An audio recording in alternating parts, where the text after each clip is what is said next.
Assalamualaikum warahmatullahi wabarakatuh. Tika 2 dengan materi distribusi sampling.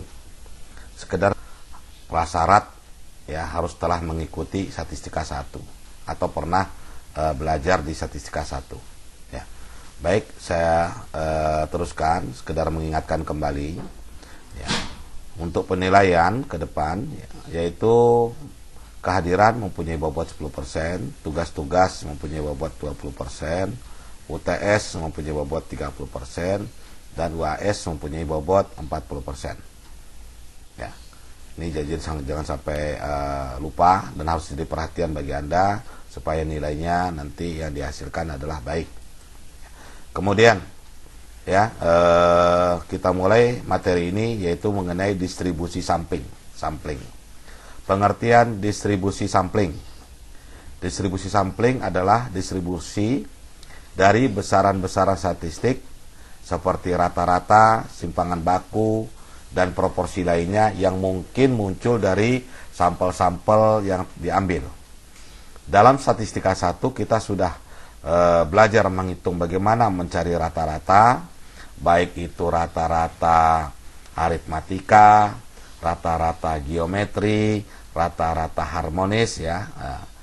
Nah, kemudian kita juga sudah belajar mengenai bagaimana kesimpangan baku ya, atau sebut juga dengan standar deviasi, atau juga kita juga sudah belajar mengenai median, modus ya, dan lain-lainnya. Nah, jadi ini nanti akan diterapkan di dalam statistika 2 ini. Selanjutnya yaitu mengenai populasi dan sampel. Apa itu populasi? Populasi adalah totalitas dari semua objek atau individu yang memiliki karakteristik tertentu, jelas dan lengkap yang akan menjadi bahan penelitian. Atau dalam bahasa lain di statistika 1 yaitu sampel adalah seluruh objek, benda maupun manusia ya yang menjadi objek penelitian, yang menjadi bahan penelitian. Sedangkan sampel adalah bagian dari populasi yang diambil melalui cara-cara tertentu yang juga memiliki karakteristik tertentu, jelas, lengkap, yang dianggap bisa mewakili populasi. Jadi sampel ini diambil harus bisa mewakili populasi ya. Nah, kita teruskan mengenai metode sampling. Ini ada beberapa macam metode sampling. Nah, apa itu metode sampling?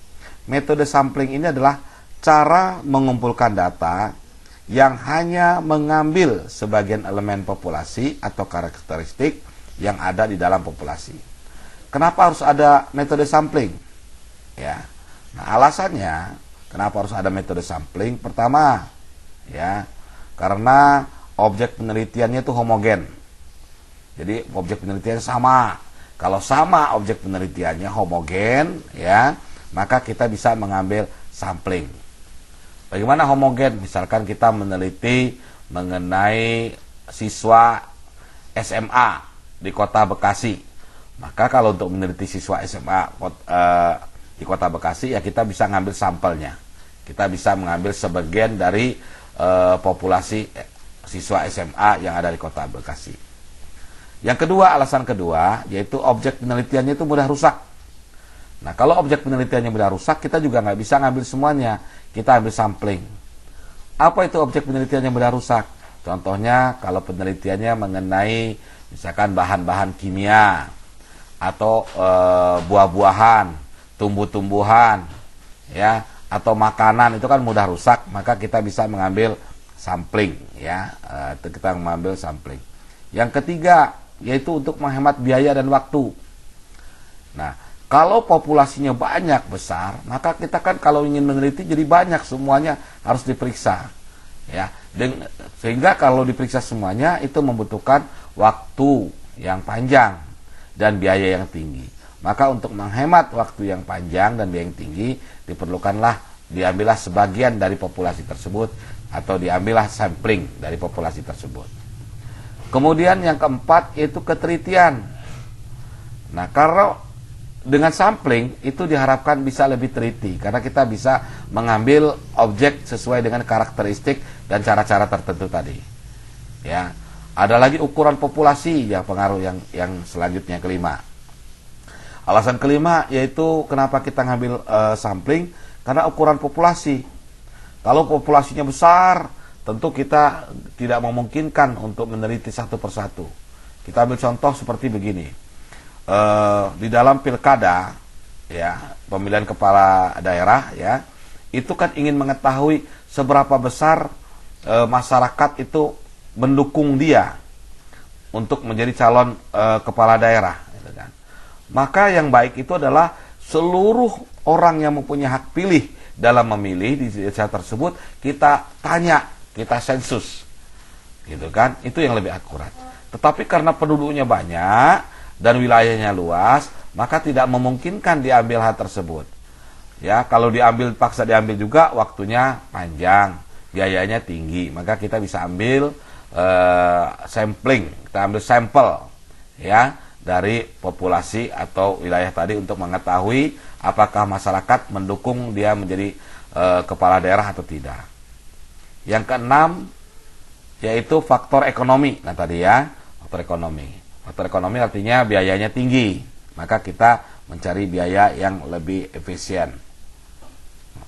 Baik, kita teruskan jenis metode sampling.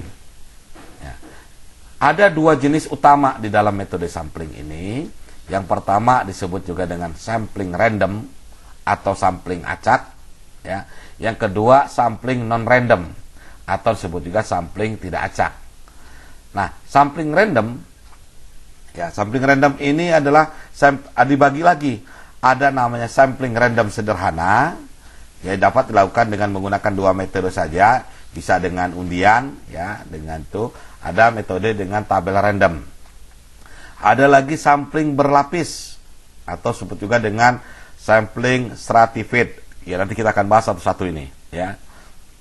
Karena nanti kalau Anda melakukan penelitian, kalau menggunakan sampling, ini harus lihat apakah Anda masuk ke dalam sampling random, nanti penelitian Anda ini, atau penelitian Anda masuk ke sampling non-random. Nah, kita teruskan yang ketiga, yaitu sampling sistematis. Jadi namanya sampling random sistematis.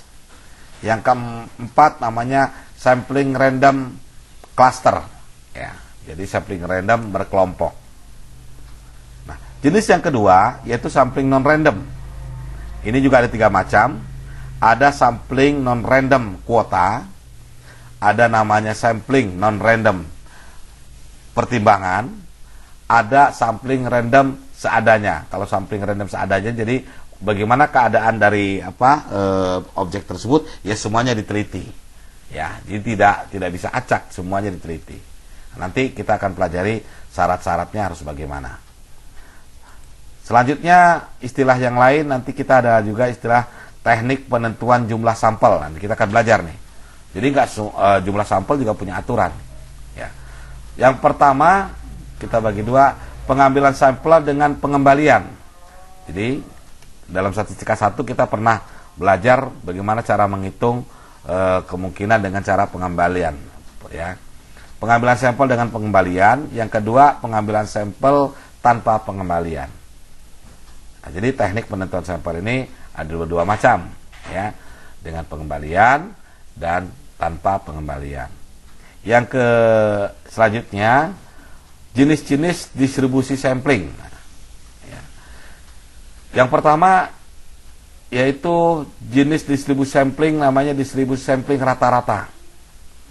Ya, ada lagi distribusi sampling proporsi, ada lagi distribusi sampling, ya, yang dimana distribusi ini berbeda atau beda 2 arah, ya, beda 2 arah, atau sampling beda 2 proporsi. Ya, nanti kita akan bahas satu-satu.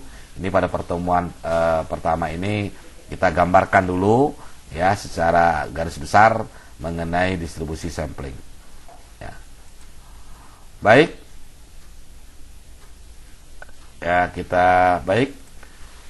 Nah, kita teruskan populasi dan sampel tadi sudah dibahas di depan, ya. Ini adalah beberapa pengertian, ya, ada 5 pengertian. Anda bisa baca sendiri, ya. Intinya adalah populasi adalah seluruh objek yang menjadi pengamatan, ya. Kemudian sampel juga ini ada beberapa, tadi sudah di depan di atas kita sudah bahas mengenai sampel ya. Jadi sampel ini adalah, ingat, bagian dari populasi yang dapat mewakili seluruh populasi. Sampel ini memiliki ciri karakteristik tertentu ya. Nah, jadi kalau sampel ini harus merupakan mempunyai ciri karakteristik tertentu dan relatif harus sama dengan populasi. Maka disebut juga sampel ini disebut sampel representatif. Ya, ini mengulang. Nah, selanjutnya kita teruskan saja mengenai aluran pemikiran populasi dan sampel. Jadi gini, populasi ya ini seluruh objek populasi. Dalam populasi ini kita bisa ngambil sampel 1, sampel 2, sampel 3 dan sampai sampel selanjutnya. Nah, di dalam sampel ini, maka inilah yang disebut juga dengan distribusi sampling. Distribusi sampling ini artinya distribusi sampel-sampel yang ada dalam satu populasi. Ya.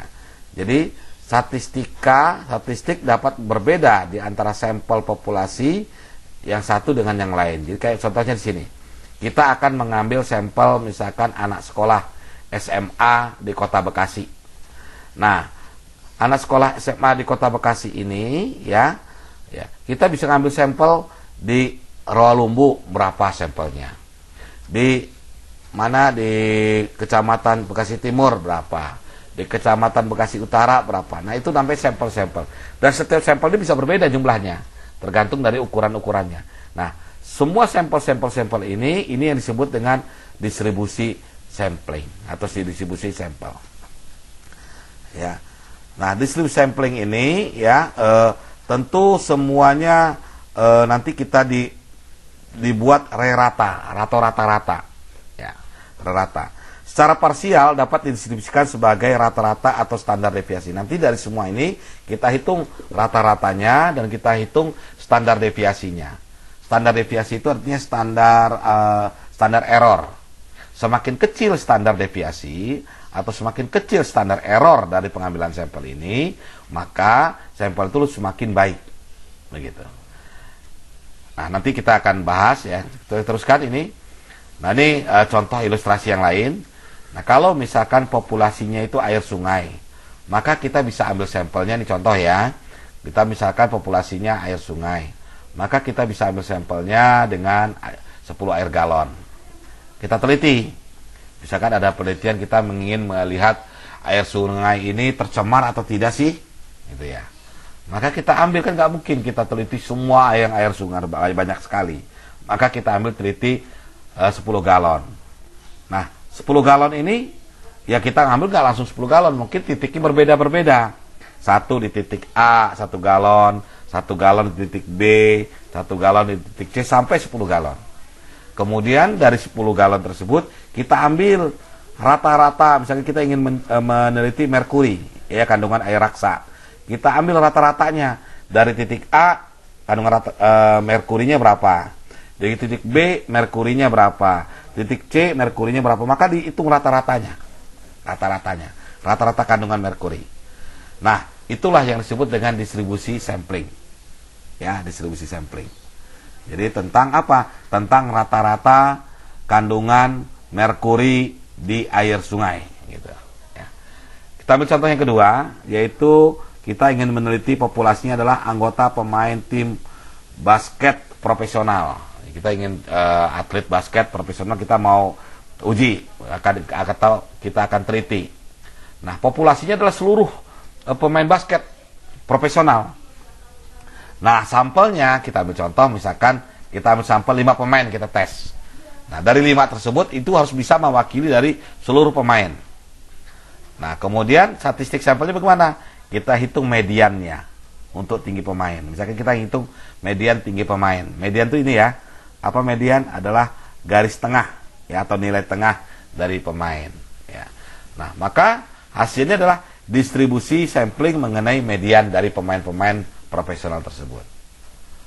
Nah, kalau kita dalam contoh yang lain, kalau kita dalam produksi, misalkan kita memproduksi suku cadang ya, suku cadang taruhlah kendaraan yang diproduksi, maka kita ingin meneliti apa sih suku cadang ini bagus atau enggak sih, ya, kerusakannya berapa banyak, kita uji kekuatannya, misalkan suku cadang ini.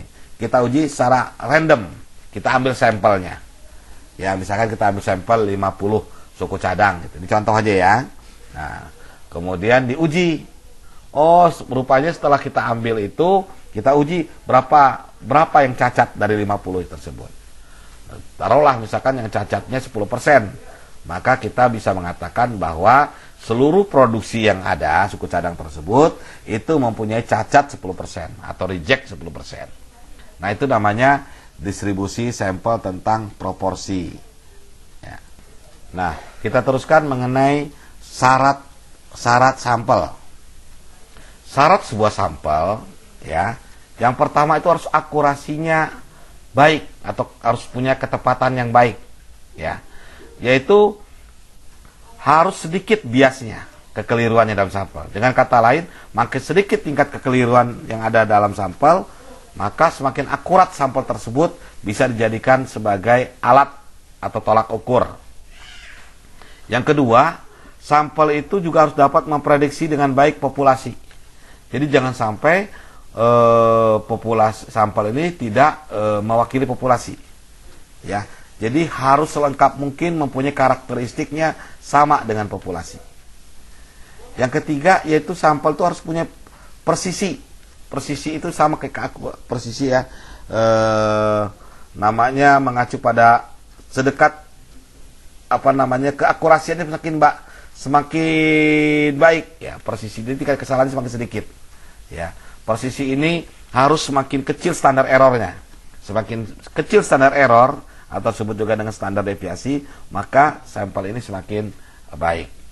Ya, jadi itu yang dikatakan dengan syarat sebuah sampel. Kemudian ukuran sampel juga harus mewakili populasi. Tadi ini lanjutannya ya. Nah, ukuran sampel ini adalah mengenai banyaknya sampel yang diambil. Ukuran sampel. Nah, ukuran sampel ini adalah banyaknya sampel yang diambil. Nah, dalam pengambilan ukuran sampel atau jumlah sampel juga harus mewakili populasi. Yang kedua, ukuran sampel juga akan mempengaruhi tingkat kesalahan. Kalau sedikit juga akan mempengaruhi ke tingkat akurasian. Banyak juga akan mempengaruhi ke tingkat akurasian dan biaya. Nanti kita hitung cara bagaimana menghitung ukuran sampel. Nah, selanjutnya mengenai konsep standar deviasi atau simpangan baku ya. Konsep standar simpangan baku atau standar deviasi adalah dikatakan konsep cara menghitung standar error ya. Tadi dikatakan ya, dalam menghitung semakin kecil standar errornya, maka sampling yang diambil adalah semakin baik. Jadi standar deviasi ini menyatakan seberapa besar akurasi data yang dimiliki. Bila diperoleh standar deviasi yang semakin kecil, maka hal ini merupakan estimator yang lebih baik daripada rata-rata populasi dibandingkan dengan distribusi rata sampel yang dimiliki. Ya. Nah, jadi sekali lagi standar errornya adalah standar deviasi atau disebut juga dengan standar